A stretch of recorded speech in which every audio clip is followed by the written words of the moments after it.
Mercury Events.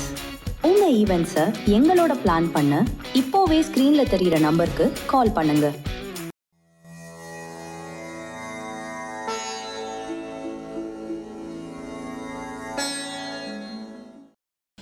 ஓம் சரணாகத தீனார்த்த பரித்ராண பராயணே சர்வஸ்யார்த்திகரே தேவி நாராயணி நமஸ்துதே. வணக்கம் நேயர்களே, இது மகாலட்சுமி ஜோதிடம் வழங்கும் காலச்சக்கரம். உங்கள் அன்பு ஜோதிடர் ஸ்ரீராம்ஜி பேசுகிறேன். அனைவரும் நலமுடன் இருக்கிறீர்களா? நன்றாகத்தான் இருப்பீர்கள், நன்றாக இருக்க வேண்டும். இன்றைய காணொளியில் நாம் காண இருப்பது புதன் தசை ஓர் புரிதல். இதான் தலைப்பு. ஒவ்வொரு கிரகங்களுடைய தசா வருடங்களும் 12 லக்னங்களுக்கு எந்த மாதிரி செயல்படும் அப்படிங்கிறத சற்று விரிவான அமைப்பில் பார்த்துட்டு வரோம். அந்த வகையில் புதன் மகாதசை, இந்த புதன் மகாதசை 17 ஆண்டுகள். இந்த 17 ஆண்டுகளும் எப்படி செயல்படும் ஒரு ஜாதகத்திற்கு அப்படிங்கும்போது, அடிப்படையில் புதனுடைய வீடுகள் காலபுருஷ தத்துவப்படி என்னென்ன அப்படிங்கிறதையும் நீங்கள் பார்த்துக்கணும். காலபுருஷ தத்துவப்படி புதனுடைய வீடுகள் மிதுனமும் கன்னியும். இவை 3ஆம் இடத்திற்கும் 6ஆம் இடத்திற்கும் காலபுருஷ தத்துவப்படி அமைப்பு கொண்டதாக இருக்கும். 3ஆம் இடம் அப்படிங்கிறது பார்த்திங்கன்னா இளைய துணை, நண்பர்கள், தொடர்புகள், சிறுதூர பிரயாணம், சகோதர வர்க்கம், ஒப்பந்தங்கள், எழுதுதல், இயங்குதல், இயக்குதல், காதணிகள், பண்ட பாத்திரங்கள், காது, கைகள், தோள்பட்டை, இதையெல்லாம் குறிப்பிடுறது. அப்போ புதன் திசை நடப்புக்கு வந்தால் இது சார்ந்த சில விஷயங்கள் எல்லாம் நடக்கும். இப்போ நான் குறிப்பிட்ட அந்த 3ஆம் இடம் சார்ந்த விஷயங்கள் பூரா நடக்கும். அதுக்கு அடுத்தது அவர் காலபுருஷனின் 6ஆம் வீட்டின் அதிபதி. அதுதான் அவருக்கு ஆட்சி, உச்சம், மூலத்திரிகோணம் 3 வலுவையும் தரக்கூடிய கன்னி வீடு. இது ஒரு நிலைத்த வீடு வேறு. கன்னி வீடு பார்த்திங்கன்னா பூமி தத்துவம் கொண்டது. பூமி தத்துவம் கொண்ட உபய வீடாக இது இருக்கிறதுனால பூமி தத்துவத்தில் உபய வீடு. பூமி தத்துவங்கிறது ஒரு மாதிரி நிலைத்து இருக்கும் தன்மை உடையது. பூமி நிலைச்சிருந்தால் தானே நம்மளே இருப்போம். அப்போ புதன் தரும் கடன், எதிரி, நோய், வம்பு, வழக்கு நீடித்து நிலைத்திருக்கும். அப்போ ஒரு பக்கம் தொடர்புகளையும் மறுபக்கம் கடனையும் வம்பு வழக்கையும் தரக்கூடிய புதன் 12 லக்னங்களுக்குமே தன்னுடைய திசையில் கடனை கொடுக்காம போக மாட்டார் அப்படிங்கிறது ஒரு நிதர்சனமான உண்மை. நீங்கள் கடன் வாங்கக்கூடிய சக்தியுடைய வயதுகளில் இருந்தீங்கன்னா நிச்சயமாக புதன் திசைங்கிறது ஒரு கடங்கார திசை தான். இதில் மாற்று கருத்தே இல்லை. உதாரணமாக ஒரு 25 வயசுலேருந்து 65 வயசுக்கு உட்பட்ட காலம் உங்களுக்கு புதன் திசை நடப்புக்கு வருதுன்னா கடன்பட வாய்ப்புகள் அதிகம், நோய் வாய்ப்படுதல் அதிகம், எதிரி உருவாகுவதற்கு வாய்ப்பு அதிகம், வம்பு வழக்கு உருவாகுவதற்கான வாய்ப்புகள் அதிகம். தொடர்புகளால் தான் இது அதிகமாக ஏற்படும். இந்த 3ஆம் இடம் சார்ந்த விஷயங்கள் மூலமாக 6ஆம் இடம் நடக்கும் அப்படிங்கிறது ஒன்று. சரி, ஒவ்வொரு லக்னத்துக்கும் இவர் வேறு வீட்டுக்கு அதிபதியாக வருவார். அப்போ என்ன ஆகும்னு கேட்டிங்கன்னா, அந்த வீட்டின் தன்மையின் அடிப்படையில் இந்த பலன்களை தான் கொடுப்பார். மேச லக்னத்திற்கு புதன் நேச்சராகவே 3, 6 கூடையவராக போயிடுறதுனால அந்த மேற்சூரிய அதே பலன்களை ரொம்ப மிகுதியாக தரக்கூடியவர். மேலும் இவர் லக்னாதிபதிக்கு எதிரிங்கிறதுனால ஆட்டோமேட்டிக்காக பிரச்சனைகள் அதிகமாகவே இருக்கும். மேச லக்னக்காரங்க புதன் திசை வராமல் இருக்கிறது நல்லது அப்படின்னு தான் வேண்டிகள். அதே நேரம் ரிஷப லக்னத்துக்கு இவர் நண்பர் ஆகும்போது 2ஆம் இடத்திற்கும் 5ஆம் இடத்திற்கும் அந்த லக்ன அடிப்படையில் தொடர்பு கொள்கிறாரு. அப்போ 2ஆம் இடம் வாயிலாக 5ஆம் இடம் வாயிலாக ஜாதகர்களுக்கு கடனை, விரோதத்தை, வம்பு வழக்கை, நோய்களை, பிரச்சனைகளை கொடுக்கும் தன்மை புதனுக்கு இருக்கும். புதன் திசையில் நல்லது நடக்கும்னா கண்டிப்பாக நல்லது நடக்கும். கடன் பட்டு வீடு வாங்குறீங்க, அதை நல்லது இல்லைன்னு சொல்ல முடியுமா? கடன் பட்டு குழந்தைங்கள நல்லா படிக்க வைக்கிறீங்க, கடன் பட்டு குழந்தைங்களுக்கு நல்ல ஒரு கல்யாணம் யோகமெல்லாம் பண்ணி வைக்கிறீங்க, அவங்களோட எதிர்காலத்தை செட்டில் பண்ணுறீங்க, குடும்பத்தாருக்காக கடன் படுறீங்க. இதெல்லாம் கெடுதல்னு எடுக்க முடியாது. ஆனால் கடன்கிற அந்த சூட்சமும் உள்ளே ஒழிஞ்சிட்டு எதற்காக நாம் கடன்படுகிறோம் அப்படிங்கிற விதியை இது கொடுக்கும். ரிஷபலக்கணத்தை பொறுத்த வரைக்கும் 5ஆம் இடத்துக்கு அதிபதி 2ஆம் இடத்துக்கு அதிபதினால குடும்பத்திற்காக, குழந்தைகளுக்காக, கௌரவத்திற்காக, காதலுக்காக, தொடர்புகளுக்காக இந்த நிகழ்வுகள் நடக்கும். மொத்தத்தில் புதன் ஒரு அவசரமான கிரகம், வேகமாக செயல்படும் தன்மை கொண்டவர். அப்போ அவரோட திசையில் ஒரு ஜாதகருக்கு நிதானம் குறைந்து போவது இயற்கையாகவே நடக்கும். யோசித்து செயல்படணும் நம்ம பெரியவங்களாம் சொல்லி வைப்பாங்க. ஆனால் புதனோட இயல்பே என்னென்னா செயல்பட்டுட்டு தான் அப்புறமா யோசிக்கிறது. அப்புறம் கூட யோசிப்பாங்களான்னு சொல்ல முடியும். ஸோ இந்த அவசர கொடுக்கைத்தனத்தை அது கொடுக்கும். புதனோட இயல்பு அது. காரணம், அவர் சூரியன் என்ற மாபெரும் ஒளி புள்ளி நட்சத்திரத்துக்கு அருகாமையில் இருக்கக்கூடிய குட்டியூண்டு கிரகம்.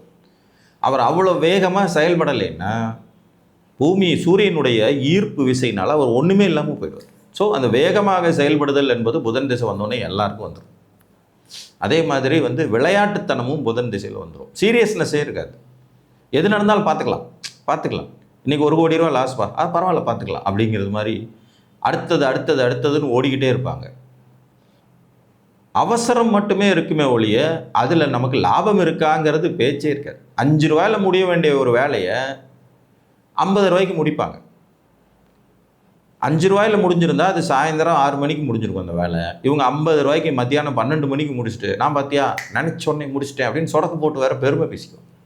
இதான் புதன் திசையுடைய நேச்சர். புதன் திசை வந்தால் முதல்ல கற்றுக்க வேண்டியது நிதானம். உங்கள் லக்னப்படி அவர் யாருங்கிற அடிப்படையிலும் கவனம்.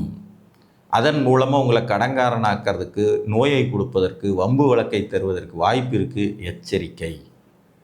உங்கள் லக்னத்துக்கு அவர் சுபராக இருந்தால் சுப கடன்கள் தான் ஏற்படும். அதில் கூட நிதானமாக இருக்கணும். சக்திக்கு மீறி அளவுக்கு மீறி கடன் பட வச்சுட்டா அதுக்கப்புறம் வாழ்க்கை பூரா துன்பத்தை அனுபவிக்கும். புதனுக்கு பின்னாடியே வர்றவர் கேதுங்கிறத மறந்துடக்கூடாது.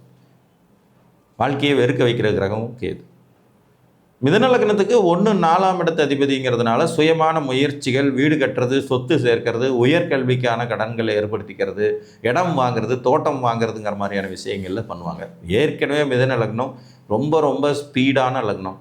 இதில் புதன் திசையும் வரும்போது இவர்கள் தலைகால் புரியாமல் செயல்படுவாங்க. ரொம்ப நிதானத்தை கடைபிடிக்க வேண்டியது அவசியம்.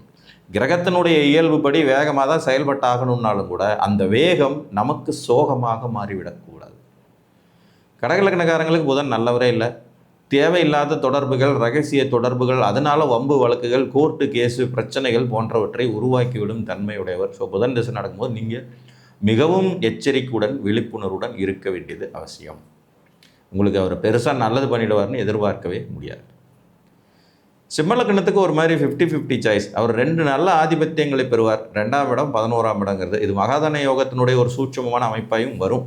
ஆனால் அதே நேரத்தில் புதனுடைய அவசர கொடுக்கத்தனத்தால் கிடைப்பதை தக்க வைத்து கொள்ளும் தன்மையை தட்டி விடுவார்.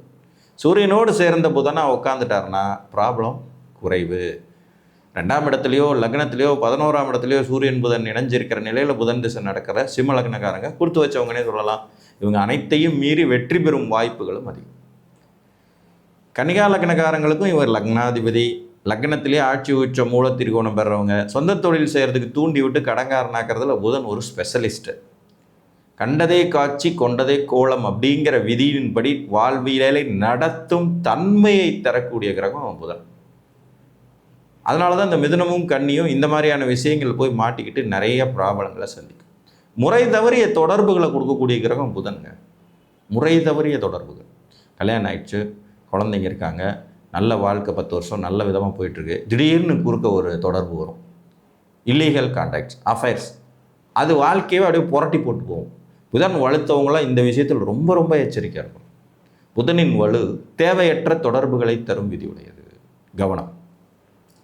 கன்னிக்கு 1ஆம் வீடு 10ஆம் வீடு வாயிலாக இந்த ப்ராப்ளங்களை எல்லாம் கொடுப்பார். மொத்தத்தில் எல்லா லக்னத்துக்கும் ஒரு ப்ராப்ளம் தான் தருவாரா சார்? நிதானத்தை கடைபிடிப்பவர்களுக்கு வெற்றியை தருவார். மற்றவர்களை விட பல மடங்கு அதிபுத்திசாலித்தனத்தை வெளிப்படுத்த வைப்பார். அந்த புத்திசாலித்தனத்தை காசாக்கிறத கற்றுக்கணும். அறிவுசார் விஷயங்கள், அறிவுசார் தொடர்புகள், அதன் மூலம் செய்யப்படும் தொழில்கள்னால மிகப்பெரிய வெற்றிகளை தான் கற்றதை மற்றவர்களுக்கு சொல்லிக் கொடுப்பதன் மூலமாக சாதிக்கும் யோகிதைகள் அதெல்லாம் புதன் தர்றது தான். ஒரு ஆடிட்டருக்கு, வக்கீலுக்கு, ஜோதிடருக்கு, இவங்களுக்கெல்லாம் புதன் ரொம்ப அற்புதமான கிரகம். தொடர்புகள் மூலமாக வெற்றி பெறும் அமைப்புகளை தரக்கூடியது. அரசாங்கத்துக்கும் பொதுமக்களுக்கும் நடுவில் இருக்கக்கூடிய மீடியேட்டர் மாதிரியான ஒர்க்கெல்லாம் செய்கிறது. புரோக்கரேஜ், கமிஷன் ஏஜெண்ட்டு, எழுதுதல், இயக்குதல், மற்றவர்கள் வேலை வாங்கி அதை காசாக்கிறது, இதெல்லாம் நல்ல அமைப்பு. ஆனால் கடன்கிற ஒரு மாபெரும் ஆயுதம் புதன்கிட்ட இருக்குது. அவசர கொடுக்கத்தனங்கிற ஒரு மாபெரும் வீக்னஸ் புதன்கிட்ட இருக்குது. இந்த 2ஐயும் யார் ஹேண்டில் பண்ணி கண்ட்ரோல் பண்ணுறாங்களோ அவங்க மாபெரும் வெற்றியாளர்கள் தான். துலா லக்னத்துக்கு இவர் நல்லவர் தான். 9ஆம் இடங்கிற பாக்கியஸ்தானத்துக்கும் 12ஆம் இடங்கிற சுப விரயஸ்தானத்துக்கும் அதிபதி. ஸோ இவங்களுக்கு புதன் திசை வந்ததுன்னா வெளிநாடு போகிறது, வெளிநாட்டு தொடர்புகள், அதில் கடன் ஆகிறது, வெளியூரில் சொத்து வாங்கிறது, அதிர்ஷ்டத்தை அனுபவிக்கிறது, நிறைய தொடர்புகள் ஏற்படுறது, தொழில் முனைவராக வெற்றி அடைகிறதுங்கிற மாதிரி நல்ல பலன் இருக்கும். இவங்களும் இந்த அவசர கொடுக்கைத்தனத்திலையும் கடன்களிலும் எச்சரிக்கையாக இருக்கணும். புதன்னா கடன், அதில் எச்சரிக்கையாக இருந்தே ஆகணும். கடனை விட்டுட்டா நோய். நோயை விட்டுட்டா எதிரி. இந்த 3ல் ஒன்று அவர் கொடுக்காம போக மாட்டார். லக்கணத்துக்கு அவர் நல்லவராக இருந்தாலும் சரி, கெட்டவராக இருந்தாலும் சரி, கொடுத்தே தீர்வார். விருச்சிக லக்கணத்துக்கு 1ஆம் நம்பர் ஆகாத கிரகம். லாபஸ்தானம் இவங்களுக்கு புதனுடைய மூலத்திரிகோண வீடாக வர்றதுனால தன் சுய லாபம் கருதியே செயல்படுவாங்க. புதன் திசை நடக்கிற விருச்சிக லக்கணக்காரங்களை கிட்டே போக முடியாது. எதில் பார்த்தாலும் அவங்களுக்கு என்ன லாபங்கிறது மட்டும் பார்ப்பாங்க. பயங்கரமான சுயநலவாதிகளாக அவங்கள உருவாக்குவார் புதன். சுய காரிய புலிகள் அப்படின்னு சொல்கிற அளவு. அதனால் உற்றார் உறவுகள், சொந்தம் பந்தம், ரத்த சம்பந்தப்பட்ட உறவுகள் கூட விட்டு விலகி ஓடி போனாலும் அதை பற்றிலாம் கவலைப்பட மாட்டார். எனக்கு தெரிஞ்ச நண்பர் ஒருத்தர் 82 வயசு. 82 வயசு. இவர் பல வருடங்களாக ஜாதகம் பார்க்குறவர். புதன் திசை நடந்துட்டு இருக்கிற விருச்சிக லக்னக்காரர். அவர் சொல்லுவார், நான் செத்தாதான் என் பிள்ளைங்களுக்கெல்லாம் சொத்து கொடுப்பேன், ஆனால் நான் சாக மாட்டேன்னு எனக்கு நல்லா தெரியும், நான் 98 வயசு வரைக்கும் இருப்பேன் அப்படின்னு இப்போவும் சொல்லுவார். அவங்க பசங்கள்லாம் கதறுவாங்க. ஒரு சின்ன ப்ராப்ளத்துக்கு கூட ஒத்த பைசா கையில் கொடுக்கவே மாட்டார். தெரிஞ்சதாக பார்த்துங்கடான்றவர். எல்லாமே அவரோட கண்ட்ரோலில் இருக்கணும்னு நினைப்பார் 82 வயசுலையும். இதுதான் அதனுடைய சூட்சம். தனுர் லக்னத்துக்கு ஒரு பாதகாதிபதி, மாரகாதிபதி, கேந்திராதிபதிங்கிற முறையில் சூரியனோடு சேர்ந்து இருந்து விட்டால் மட்டும்தான் நிதானம். அப்படி இல்லைங்கிற பட்சத்தில் கொஞ்சம் அவர் கோளாறுகளை செய்வார். 7ஆம் இடம் 10ஆம் இடம் வாயிலாக இவங்களுமே சொந்த பிஸ்னஸ் பண்ண வச்சு தூண்டி விட்டு கடங்காரனாக்கி கூட்டு சேர வச்சு அதனால் பிரச்சனை உருவாக்கி வாழ்க்கை துணை மூலமாக சிக்கல்கள் உருவாக்குங்கிறது மாதிரியான அமைப்புகளை தருவது. மகர லக்னக்காரங்களுக்கு ஒரு நல்லவர் பாக்கியாதிபதி. ஆனால் அந்த பாக்கியஸ்தானமே இவங்களுக்கு காலபுருஷனுடைய 6ஆம் வீடு தான் இவங்களுக்கு பாக்கியஸ்தானமாக வருங்கனால தகப்பனின் விரோதத்தை உருவாக்குவது, அப்பா வழி சொத்துக்களில் விரயத்தை கொடுப்பது, அப்பாவும் அவனும் கோர்ட்டு கேஸு வம்பு வழக்கு போக வேண்டிய சூழ்நிலைகள் உருவாகுது, நிதானமற்ற தொடர்புகளை உருவாக்குவது, அதனால் எதிரிகள், வம்பு வழக்குகள், கடன் உருவாகும் யோகிதைகளை தருவது, இந்த மாதிரி கலப்பு பலன் தான் தருவது. கும்பத்திற்கும் சேம் அதே மாதிரி தான். ஒரு அட்டம ஆதிபத்தியம், ஒரு 5ஆம் இடம்ங்கிற 2 ஆதிபத்தியம் வரும். நல்ல வீட்டுக்கு ஒன்றுக்கும் கெட்ட வீட்டுக்கு ஒன்றும் ஆதிபதியாக வர்றதுனால இங்கே நிதானம் தவறினால் அவர் கெட்டவராய் அவதரிக்கும் யோகிதையும், நிதானத்தோடு பொறுமையோடு புத்திசாலித்தனத்தோடு செயலாற்றும் போது நல்ல பலன்களையும் தரும் கலப்பு நிலைகளை பெறும்.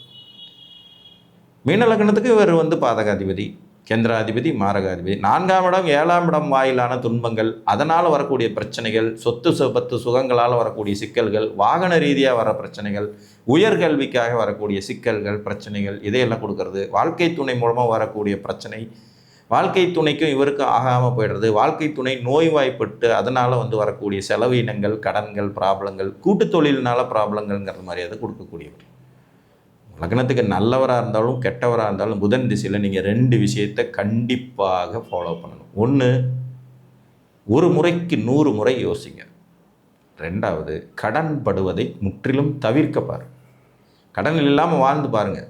அதுதான் புதன் திசையை ஜெயிக்கிறதுக்கான ஒரே சூட்சம்.